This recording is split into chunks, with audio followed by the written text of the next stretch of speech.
Hi, I'm Heather from Cardinal Creations. Just want to show you a quick tip on how to cut bias binding. So bias binding is great to do on any quilt, but really good if you have any type of curve or unusual angle that you want to do. To cut bias binding can sometimes be a little bit of a bugaboo. So I just want to share with you APQS's website. It's a long arm website. They have a bias binding chart. Makes it really easy. It's a 2-pager, so they have your calculation of how much you need on the front, and then some great photos and descriptions on how to make your bias binding on the back. So that's my reference point that I'm going to share with you today. So basically you want to get the perimeter of your quilt, measure all 4 sides or all sides of your quilt for bias binding. I know it's hard sometimes on curves, so they say to add maybe another 1/3 to a 1/2 yard of fabric depending on what you're trying to cover. So basically you want to, if you can start with a square. This is an 18-inch square. And so I'm going to show you 2 methods. The first method is just how we're going to fold this square. I've cut my square so it's nice 18 inches. I'm going to fold it in half, wrong sides together, and then I'm going to press that. So I've already put an iron to this. There's a nice crisp fold. And then I'm going to turn it and I'm going to fold it one more time. And I'm going to make sure all sides of my triangle are nice and equal and good to go. And when I lay that on my cutting board to get ready to cut, I want to make sure my fold is to the left. So it's going to be a 90 degrees. So right here, and then I'm going to take this side of my triangle, line it up on a nice straight line on my cutting board, and then I'm going to cut my fold off. So no matter where you want to do that, you're just going to find the best spot to cut your folds. And so I'll go ahead and do that. And then this is where you decide. Some people like their bindings 2 1/4 inches wide. Some do 2 inches, some do 2 1/2. I'm a 2 1/2 inch person. So then you're just going to start making your cuts along as you go. So there's one. I'll just do 2 to show you here. And so it is cut on the bias of your fabric. And so when you open these up, you have your bias strips ready to roll and you can join them together.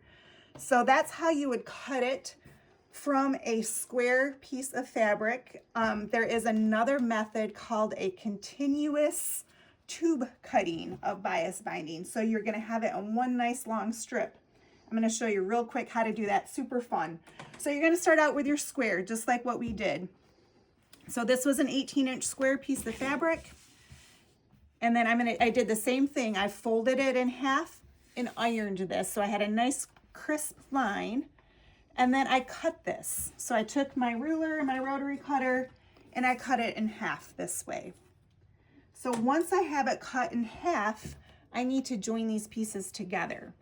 So I had to write arrows on here to keep myself straight. But I'm going to join these 2 pieces together. I'm going to take this over to my sewing machine and I'm going to put these 2 pieces together with a 1/4 inch seam allowance. And when I stitch this together and I open it up, it's going to look like this diamond piece. Okay, so I did this on this color fabric here. So I have my diamond made. From that, I need to make some lines. I learned the hard way. I first used a friction pen and then I had to use my iron to open my seam and my lines disappeared. So you want to use a pen or a piece of marking utensil that's not going to go away with heat. So whether it's chalk, I ended up using a permanent pen because I'm never going to see this. Again, I like 2 1/2 inches. So I start marking. I started from the bottom and just marked 2 1/2 inch lines all the way up my diamond. So 2 1/2 inches there. I'm going to move my ruler up. Sometimes I had to slide it over a little bit to be able to get my entire line across.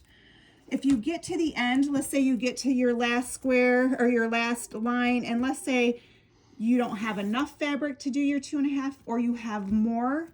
If you have more, you can definitely make one more line. But if you don't have enough, let's say my 2 1/2, I wasn't going to have enough. So I'm going to trim it off to the last full 2.5-inch strip that I could get in there. So once I have this done, I know I've equal 2.5 strips. Does that make sense? So I trim off any extra that I need to.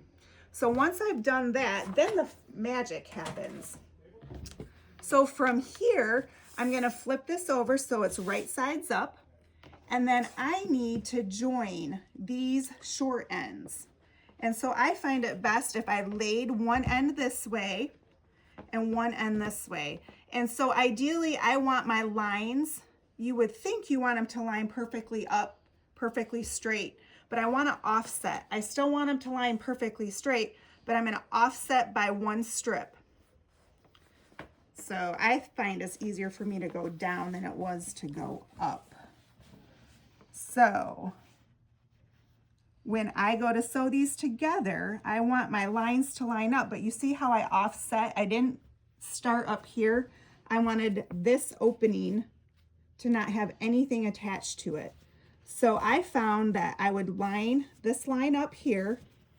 And sometimes if you have a pin or something that you can actually put in your seam 1/4 inch down, make sure it comes out on this line here. You're going to go ahead and pin. You definitely want to pin here. Pin or use fabric glue or something to really secure that and pin across there, because then you're going to go to your machine and you're going to stitch across that. So when you stitch across that, you have this little tail on each end.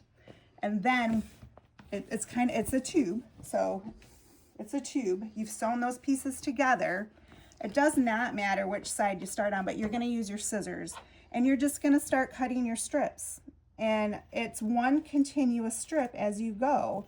And as you continue to cut off of your tube, you're going to have one long strip and it's already pieced. So you don't have to worry about going back and putting your binding pieces together. Because I don't know about you, when I've tried to do some binding pieces together, sometimes they don't always go together perfectly, and we want our binding to be nice and straight. So that's Bias Tube binding. Thanks.